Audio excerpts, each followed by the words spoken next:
Finally 2025 की सबसे बड़ी फिल्म वॉर 2 का टीजर आ गया है और जैसा अक्सर किसी बड़ी फिल्म के आने पे ऑडियंस का रिएक्शन होता है, ठीक वैसे ही 50-50 में डिवाइड हो गया है। लेकिन कुछ लोग बोल रहे हैं कि एनटीआर एज विलन रोल में मजा नहीं आया, तो वहीं कुछ लोग वॉर 2 के टीजर को थम्स अप का ऐड बता रहे हैं। लेकिन मेरी शिकायत टीजर से सिर्फ इतनी है कि अयान मुखर्जी जैसे डायरेक्टर को बीएफएक्स पे थोड़ा ज़्यादा ध्यान देना चाहिए था। ब्रह्मास्त्र के बाद ऐसा दोबारा रिपीट नहीं करना चाहिए था। अब बात आती है कि टीजर हिट है या फ्लॉप। वो फैसला आप लोग आपस में डिसाइड करके मुझे कमेंट सेक्शन में बता देना। फिलहाल मैं आप लोगों को 5 पॉइंट्स बता रहा हूँ जो वॉर 2 के टीजर में होकर भी किसी को दिखाई नहीं दिए। लेकिन उससे पहले एक गुड न्यूज़ बता देता हूँ कि जैसा रिएक्शन वॉर 2 के टीजर को मिला है, उसके बाद वॉर 2 की टीम खालिद के कैरेक्टर को वापस लाने की तैयारी कर रही है। काफ़ी लोगों ने पॉइंट आउट किया है कि जैसा कंपटीशन वॉर 2 में टाइगर ने ऋतिक को दिया था, वैसा कुछ करने में एनटीआर फिलहाल थोड़ा पीछे दिख रहे हैं। लोग टाइगर श्रॉफ के कमबैक की डिमांड कर रहे हैं। इस फिल्म में ना सही, लेकिन जिस तरीके से लोग टाइगर के कैरेक्टर को इतना हाईलाइट कर रहे हैं, उससे फ्यूचर में स्पाई मूवीज में उनका कमबैक 100% कन्फर्म है। हाँ, तो अब चलते हैं मेन टॉपिक की तरफ। पॉइंट नंबर 1, वॉर 2 के टीजर का जिम से क्या कनेक्शन है। आपको दिख रहा होगा एचआर वर्सेस एनटीआर, लेकिन यह लड़ाई एचआर वर्सेस जिम पे जाके खत्म होगी, क्योंकि वॉर 2 के टीजर में डायलॉग ने धमकी दी थी कि मेरी नज़र तुझ पे कब से है। कबीर तू इंडिया का बेस्ट एजेंट था, लेकिन अब नहीं रहेगा। एनटीआर का कैरेक्टर कबीर के पीछे पड़ा है और यह मामला प्रोफेशनल कम और इमोशनल ज़्यादा लग रहा है। अगर आपको पठान मूवी का वो वाला सीन याद होगा जिसमें पठान ने यह बताया था कि रॉ के 2 सबसे बेस्ट एजेंट थे, जिम और कबीर।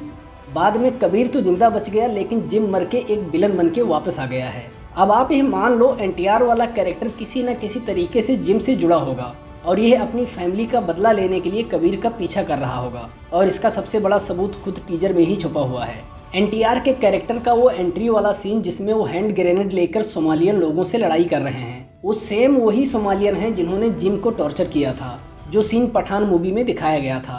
कसम से मज़ा ही आ जाएगा अगर वॉर 2 में छोटा सा ही सही, लेकिन जॉन अब्राहम का कैमियो देखने को मिल जाएगा, तो वो भी एज एनटीआर के छोटे भाई, जिसके मौत की कीमत अब कबीर को चुकानी पड़ेगी। तैयार रहना, इस यूनिवर्स में ऐसी भी फिल्म बनेगी जिसमें यह टीम एक दूसरे के साथ दिखेगी। पॉइंट नंबर 2, वॉर 2 के टीजर से इतना तो पक्का है कि फिल्म में वॉर नहीं वर्ल्ड वॉर होने वाला है। ऋतिक और एनटीआर का कैरेक्टर एक दूसरे को बहुत ज़्यादा तोड़ने वाला है। फिल्म में इन दोनों के आमने सामने 5-6 ज़बरदस्त एक्शन सीन बताए जा रहे हैं। हेड टू हेड, पानी के अंदर, हवा में, प्लेन के ऊपर और भी बहुत कुछ। यह दोनों आपस में चाहे जितना लड़ लें, लेकिन एक बात टीजर से पक्की है, इस फिल्म का विलन इन दोनों में से कोई भी नहीं है। कोई तीसरा ही है जिससे मिलकर इन दोनों को लड़ना पड़ेगा।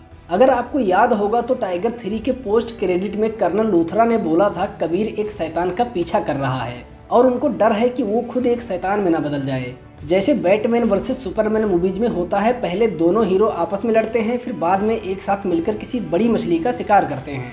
और वॉर 2 की बड़ी मछली कोई और नहीं, एनिमल वाले बॉबी देओल हो सकते हैं, जो इस स्पाई यूनिवर्स को वॉर 2 के बाद आने वाली अगली फिल्म से जोड़ सकते हैं। पॉइंट नंबर 3, वॉर 2 के टीजर में अल्फा का कहीं जिक्र तक नहीं किया गया है, लेकिन यह शब्द अल्फा कुछ और नहीं बल्कि बॉबी देओल के कैरेक्टर का कोड हो सकता है, जिसका पीछा कबीर कर रहा है। टीजर में एक प्लेन वाला सीन दिखाया गया है जिसमें कुछ लोग एक जैसा मास्क पहन के एनटीआर पे अटैक करते हैं और शायद कबीर उसको बचाने आता है।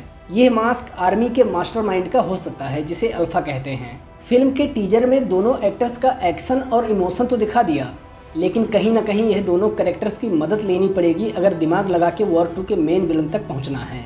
बॉबी देओल वो थैनोस हो सकते हैं जिनकी वजह से जिम मारा गया और कबीर को विलन बनना पड़ा, और एनटीआर को अपने ही दूसरे एजेंट की जान का दुश्मन बनना पड़ा। पॉइंट नंबर 4, ऐसा पक्का तो नहीं, लेकिन वो स्पाई यूनिवर्स की फिल्म ही क्या जिसमें पठान और टाइगर का कैमियो देखने को ना मिले। टीजर के एंड में वो बर्फ वाला सीन जहां तक दिमाग जाता है वॉर 2 के फिनाले जैसा नजर आता है, जहां कबीर और एनटीआर एक दूसरे को खत्म करना चाहते हैं। लेकिन एक बात तो पक्की हो चुकी है कि एनटीआर का कैरेक्टर सिर्फ एक फिल्म के लिए इस यूनिवर्स से नहीं जुड़ा है, वो आगे और भी मूवीज में आएंगे और उनके पास्ट को लेकर वॉर 2 के मेकर्स अलग से फिल्म भी बनाएंगे। तो इसका मतलब ऋतिक और एनटीआर के फिनाले सीन में अगर दोनों को जिंदा बचाना है तो किसी न किसी को तो इनके बीच में आना ही पड़ेगा और इस झगड़े को सुलझाना पड़ेगा। अब last but not the least, सबसे ज़रूरी पॉइंट नंबर 5, वो सवाल जिसकी वजह से यह वॉर 2 बन रही है। कबीर को अचानक से क्या हुआ कि इनको हीरो से विलन बनना पड़ा और इस तरह टीजर में एंट्री करना पड़ा। इसके पीछे भी एक सीक्रेट है। जिसने भी वॉर 1 देखी है वो आसानी से वॉर 2 के टीजर में कबीर के कैरेक्टर को समझ गया होगा। इनका स्टाइल है जिस दुश्मन से लड़ना है पहले खुद उसके जैसा बनना है।